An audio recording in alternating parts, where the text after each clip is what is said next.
നമസ്കാരം.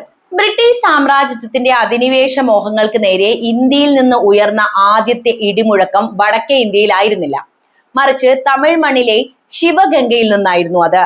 1857 ഒന്നാം സ്വാതന്ത്ര്യ സമരത്തിനും ഝാൻസി റാണിയുടെ പോരാട്ടങ്ങൾക്കും പതിറ്റാണ്ടുകൾക്ക് മുൻപ് വെള്ളക്കാരന്റെ തോക്കിൻ മുനയ്ക്ക് മുന്നിൽ പതറാതെ നിന്ന് അവരെ യുദ്ധക്കളത്തിൽ പരാജയപ്പെടുത്തിയ ഒരു വിപ്ലവകാരിയുണ്ട്. റാണി വേലു നാച്ചിയാർ എന്നാണ് ആ വിപ്ലവകാരിയുടെ പേര്.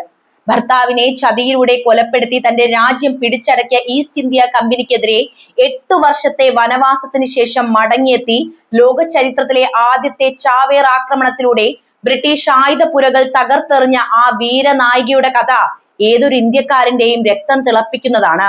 അസാമാന്യമായ ആയോധന മുറകളും തന്ത്രപരമായ നയതന്ത്രജ്ഞതയും ഒത്തുചേർന്ന റാണി നാച്ചിയാർ വീരമംഗ എന്ന വിശേഷണത്താൽ ഇന്നും തമിഴ് ജനതയുടെ ഹൃദയങ്ങളിൽ ജ്വലിച്ചു നിൽക്കുന്ന ഓർമ്മയാണ്. വിദേശാധിപത്യത്തിനെതിരെ വിജയം വരിച്ച ഭാരതത്തിലെ ആദ്യത്തെ രാജ്ഞിയുടെ ഉജ്ജ്വലമായ പോരാട്ട വീര്യത്തിലേക്ക് നമുക്ക് പോകാം. രാമനാഥപുരത്തെ സേതുപതി രാജവംശത്തിൽ ഒരു ശുഭമുഹൂർത്തത്തിലാണ് വേലു നാച്ചിയാർ ജനിച്ചത്. എന്നാൽ ആ കൊട്ടാരമുറ്റത്ത് പതിവ് രാജകുമാരിമാരുടെ കളിച്ചിരികളായിരുന്നില്ല മുഴങ്ങിക്കേട്ടത്. ആൺമക്കൾ ഇല്ലാതിരുന്ന മുത്തുവിജയ രഘുനാഥ സേതുപതി രാജാവ് തന്റെ ഏക മകളെ ഒരു സാമ്രാജ്യത്തിന്റെ അവകാശിയായി മാത്രമല്ല, ഒരു കരുത്തുറ്റ പോരാളിയായി തന്നെയാണ് വളർത്തിക്കൊണ്ടുവന്നത്. അന്തപുരത്തിലെ പട്ടുനൂലുകളേക്കാൾ വേലുവിന് പ്രിയം ആയുധപുരയിലെ വാളുകളോട് തന്നെയായിരുന്നു. ഒരു ചടുലമായ നൃത്തം പോലെ അവർ ചിലമ്പം പയറ്റുന്നത് കാണുമ്പോൾ ശത്രുക്കൾ പോലും ഒന്ന് വിറയ്ക്കും. കാറ്റിൽ പറക്കുന്ന വേഗതയിൽ കുതിരയെ പായിക്കാനും ലക്ഷ്യം തെറ്റാതെ വളരിയെറിഞ്ഞ് വീഴ്ത്താനുമുള്ള അവരുടെ കഴിവ് അസാധാരണമായിരുന്നു. വെറുമൊരു രാജകുമാരി എന്നതിലുപരി രാമനാഥപുരത്തിന്റെ കരുത്തനായ ഒരു രാജകുമാരനെ പോലെയാണ് വേലു നാച്ചിയാർ വളർന്നു വന്നത്. അവരുടെ കരുത്ത് ആയുധങ്ങളിൽ മാത്രം ഒതുങ്ങിയിരുന്നില്ല, ബുദ്ധിശക്തി കൊണ്ടും അവർ എല്ലാവരെയും വിസ്മയിപ്പിച്ചു. തമിഴിന് പുറമെ ഫ്രഞ്ച്, ഇംഗ്ലീഷ്, ഉറുദു എന്നീ ഭാഷകളിൽ അവർ പ്രാവീണ്യം നേടി. വാക്കുകൾ കൊണ്ട് നയതന്ത്രത്തിന്റെ കോട്ടകൾ പണിയാനും ശത്രുവിന്റെ നീക്കങ്ങൾ മുൻകൂട്ടി തിരിച്ചറിയാനും ഈ ഭാഷാജ്ഞാനം അവരെ പ്രാപ്തയാക്കി. ഈ കഴിവുകൾ വെറും ഒരു അലങ്കാരം മാത്രമായിരുന്നില്ല, മറിച്ച് പിൽക്കാലത്ത് വിദേശ ശക്തികളുമായി ചർച്ച നടത്തുമ്പോൾ അവർക്ക് ലഭിച്ച ഏറ്റവും വലിയ ആയുധം കൂടിയായിരുന്നു അത്. 16-ാം വയസ്സിലാണ് വേലു നാച്ചിയാർ ശിവഗംഗയിലെ രാജാവായിരുന്ന മുത്തുവടുകനാഥയെ പെരിയ ഉടയദേവരെ വിവാഹം കഴിക്കുന്നത്. അത് വെറും ഒരു രാഷ്ട്രീയ വിവാഹം മാത്രമായിരുന്നില്ല, മറിച്ച് പരസ്പര ബഹുമാനത്തിലും വീര്യത്തിലും അധിഷ്ഠിതമായ ഒരു ബന്ധമായിരുന്നു അവരുടേത്. തന്റെ രാജ്യത്തെയും പ്രജകളെയും സ്നേഹിച്ച മുത്തുവടുകനാഥന് വേലു നാച്ചിയാർ വെറും ഒരു രാജ്ഞി മാത്രമല്ല, യുദ്ധക്കളത്തിലും ഭരണത്തിലും വിശ്വസ്തയായ ഒരു പങ്കാളി കൂടിയായിരുന്നു ഭാര്യ. സന്തോഷകരമായ ആ ദാമ്പത്യം ശിവഗംഗയ്ക്ക് ഐശ്വര്യം നൽകി. അവർക്ക് വെള്ളച്ചി നാച്ചിയാർ എന്നൊരു മകൾ ജനിച്ചു. എന്നാൽ വിധി അവർക്കായി കാത്തുവച്ചത് വലിയ പരീക്ഷണങ്ങളായിരുന്നു. ബ്രിട്ടീഷ് സൈന്യവും ആർക്കോട്ട് നവാബും ചേർന്ന് കാളയാർ കോവിൽ ആക്രമിക്കുകയും അവിടെ വെച്ച് മുത്തുവടുകനാഥൻ ചതിയിലൂടെ വധിക്കപ്പെടുകയും ചെയ്തത് ആ സമയത്താണ്.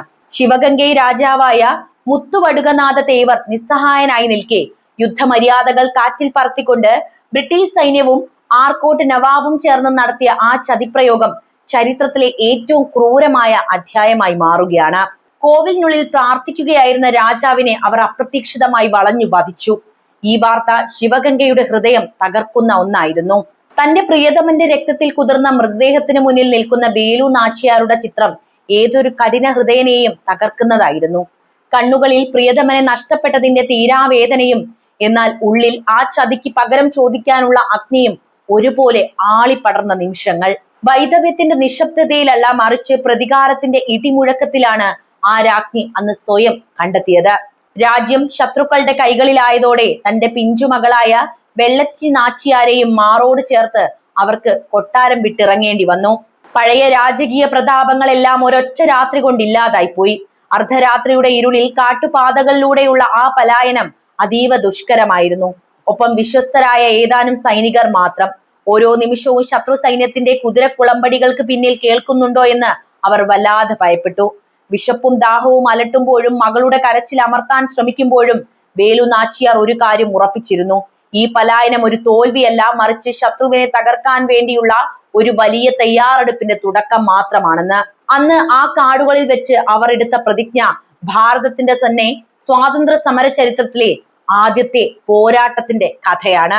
ശിവഗംഗയുടെ മണ്ണ് ശത്രുക്കൾ കൈക്കലാക്കിയെങ്കിലും വേലു നാച്ചിയാരുടെ പോരാട്ട വീര്യം അവർക്ക് കീഴടക്കാനായില്ല. ഡിണ്ടിഗലിനടുത്തുള്ള വീരുപാച്ചിയിലെ കുന്നിൻ ചെരുവുകളിൽ വനവാസത്തിന് സമാനമായ 8 നീണ്ട വർഷങ്ങളാണ് ആ വീരവനിത ചെലവഴിച്ചത്. കൊട്ടാരത്തിലെ പട്ടുമെത്തകൾക്ക് പകരം കാട്ടിലെ കല്ലും മുള്ളും നിറഞ്ഞ പാതകളിലൂടെ നടക്കുമ്പോഴും അവരുടെ മനസ്സിൽ ഒരേയൊരു ലക്ഷ്യം മാത്രമേ ഉണ്ടായിരുന്നുള്ളൂ: മാതൃഭൂമിയുടെ മോചനം. ഈ കാലയളവിൽ അവർ വെറുതെ ഇരിക്കുകയല്ല ചെയ്തത്, മറിച്ച് തന്റെ വിശ്വസ്തരായ മരുത് സഹോദരന്മാരെയും സൈന്യത്തെയും രഹസ്യമായി സംഘടിപ്പിക്കുകയും യുദ്ധതന്ത്രങ്ങൾ മെനയുകയുമായിരുന്നു ആ 8 വർഷവും അവരുടെ പ്രധാന ജോലി. ബ്രിട്ടീഷ് സൈന്യത്തെ നേരിടാൻ കൂടുതൽ കരുത്താർജിക്കണമെന്ന ബോധ്യത്തിൽ നിന്നാണ് അവർ മൈസൂർ ഭരണാധികാരിയായ ഹൈദർ അലിയുടെ സഹായം തേടാൻ തീരുമാനിക്കുന്നത്. ദിണ്ടിഗലിലെ കോട്ടയിൽ വെച്ച് ഹൈദർ അലിയെ കാണാൻ എത്തുമ്പോൾ വേലു നാച്ചിയാർ വെറും ഒരു അഭയാർത്ഥിയായ രാജ്ഞിയായിരുന്നില്ല. അവിടെ തടിച്ചുകൂടിയവരെല്ലാം അത്ഭുതപ്പെടുത്തിക്കൊണ്ട് ഒരു തമിഴ് മകൾ അതിമനോഹരമായ ഉറുദു ഭാഷയിൽ ഹൈദർ അലിയോട് സംസാരിക്കാൻ തുടങ്ങുന്നു. തന്റെ മാതൃഭാഷയിൽ ഇത്രയും സ്ഫുടമായും ആത്മവിശ്വാസത്തോടെയും സംസാരിക്കുന്ന ഈ ധീരയായ സ്ത്രീയെ കണ്ട് ഹൈദർ അലി വിസ്മയിച്ച് നിന്നുപോയി. വേലു നാച്ചിയാരുടെ നിശ്ചയദാർഢ്യവും ബുദ്ധിശക്തിയും തിരിച്ചറിഞ്ഞ ഹൈദർ അലി അവർക്ക് പൂർണ്ണ പിന്തുണ പ്രഖ്യാപിച്ചു. വെറും ഒരു വാഗ്ദാനത്തിൽ ഒതുങ്ങാതെ തന്റെ സൈന്യത്തിലെ അതിശക്തരായ 5000 കുതിര പടയാളികളെയും ആധുനിക ആയുധങ്ങളും അദ്ദേഹം അവർക്ക് വിട്ടു നൽകി. ചരിത്രത്തിലെ ഏറ്റവും വലിയ ഈ നയതന്ത്ര വിജയം വേലു നാച്ചിയാരുടെ പോരാട്ടത്തിലെ ഏറ്റവും വലിയ വഴിത്തിരിവായി മാറുകയാണ്. ഒരു രാജ്ഞിയിൽ നിന്ന് ഒരു വിപ്ലവകാരിയിലേക്കുള്ള അവരുടെ വളർച്ച അവിടെ പൂർണ്ണമാവുകയാണ് ചെയ്യുന്നത്. ഇനി ലക്ഷ്യം ഒന്നേ ഉള്ളൂ: ശിവഗംഗയുടെ മണ്ണിൽ വീണ്ടും വിജയക്കൊടി പാറിക്കുക. 5000 കുതിര പടയാളികളുമായി വേലു നാച്ചിയാർ ശിവഗംഗയെ ലക്ഷ്യമാക്കി നീങ്ങിയപ്പോൾ ചരിത്രത്തിലെ സമാനതകളില്ലാത്ത ഒരു യുദ്ധതന്ത്രത്തിനാണ് ഭാരതം സാക്ഷ്യം വഹിച്ചത്. കോട്ടയ്ക്കുള്ളിൽ തമ്പടിച്ചിരുന്ന ബ്രിട്ടീഷ് സൈന്യത്തിന്റെ ആധുനിക ആയുധ ശേഖരത്തെ നേരിടാൻ കരുത്തനായ ഒരു ചാരനും അസാധാരണമായ ഒരു ത്യാഗവും ആവശ്യമായിരുന്നു അവർക്ക്. അവിടെയാണ് വേലു നാച്ചിയാരുടെ വിശ്വസ്ത സൈന്യാധിപയും തോഴിയുമായ കുയിലി ചരിത്രത്തിന്റെ ഭാഗമായി മാറുന്നത്. ശിവഗംഗ കോട്ടയ്ക്കുള്ളിലെ രാജരാജേശ്വരി ക്ഷേത്രത്തിൽ സ്ത്രീകൾക്ക് മാത്രമായി പ്രവേശനം നൽകുന്ന വിജയദശമി ദിനമാണ് ആക്രമണത്തിനായി അവർ തിരഞ്ഞെടുത്തത്. പൂക്കുട്ടകളിൽ ആയുധങ്ങൾ ഒളിപ്പിച്ച് കടത്തിയ വേലു നാച്ചിയാരുടെ വനിതാ സൈന്യം ശത്രുവിനെ അമ്പരപ്പിച്ചു. എന്നാൽ കോട്ടയ്ക്കുള്ളിലെ ആയുധപ്പുര തകർക്കാതെ പൂർണ്ണ വിജയം അസാധ്യമാണെന്ന് കുയിലി തിരിച്ചറിഞ്ഞിരുന്നു. അവിടെയാണ് ലോക ചരിത്രത്തിലെ തന്നെ ആദ്യത്തെ മനുഷ്യ ബോംബായി മാറാൻ അവൾ തീരുമാനിക്കുന്നത്. അതാണ് കുയിലിന്റെ കഥ. തന്റെ ദേഹത്ത് നെയ്യും എണ്ണയും കോരിയൊഴിച്ച് ജ്വലിക്കുന്ന പന്തം പോലെ കുയിലി ശത്രുക്കളുടെ ആയുധപ്പുരയിലേക്ക് എടുത്തു ചാടുകയാണ്. നിമിഷ നേരം കൊണ്ട് ആയുധപ്പുര വൻ സ്ഫോടനത്തോടെ തകർന്നു വീണു. കുയിലിയുടെ ആത്മബലിയിൽ ബ്രിട്ടീഷ് സൈന്യത്തിന്റെ വെടിക്കോപ്പുകൾ ചാരമായി മാറി. ഈ അഗ്നിഗോളങ്ങൾ കണ്ടതോടെ വേലു നാച്ചിയാരും സൈന്യവും സിംഹഗർജനത്തോടെ ശത്രുക്കളുടെ മേൽ പതിച്ചു. ചതിയിലൂടെ തട്ടിയെടുത്ത തന്റെ മണ്ണ് 8 വർഷത്തെ കഠിനമായ കാത്തിരിപ്പിനും പോരാട്ടത്തിനും ശേഷം വേലു നാച്ചിയാർ തിരിച്ചു പിടിച്ചു. വിജയക്കൊടി പാറിപ്പറക്കുന്ന ശിവഗംഗ കോട്ടയിൽ അവർ വീണ്ടും രാജ്ഞിയായി വാഴിക്കപ്പെട്ടു. ബ്രിട്ടീഷ് ഈസ്റ്റ് ഇന്ത്യ കമ്പനിയെ യുദ്ധത്തിൽ തോൽപ്പിച്ച് രാജ്യം തിരിച്ചു പിടിച്ച ഭാരതത്തിലെ ആദ്യത്തെ രാജ്ഞിയായി വേലു നാച്ചിയാർ ചരിത്രത്തിൽ ഇടം നേടി.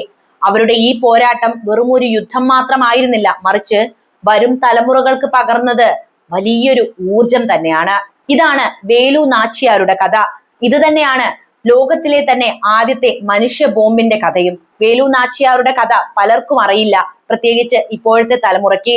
നമുക്ക് ഝാൻസി റാണിയെ അറിയാം, മറ്റു പലരെയും അറിയാം. പക്ഷേ നമ്മുടെ ദക്ഷിണേന്ത്യയിലുള്ള ഒരു രാജ്ഞി തന്റെ ആത്മധൈര്യം കൊണ്ട് ബ്രിട്ടീഷുകാരെ വരച്ച വരയിൽ നിർത്തിയ കഥ ഇന്നത്തെ തലമുറയ്ക്ക് അന്യം നിന്നുപോയി.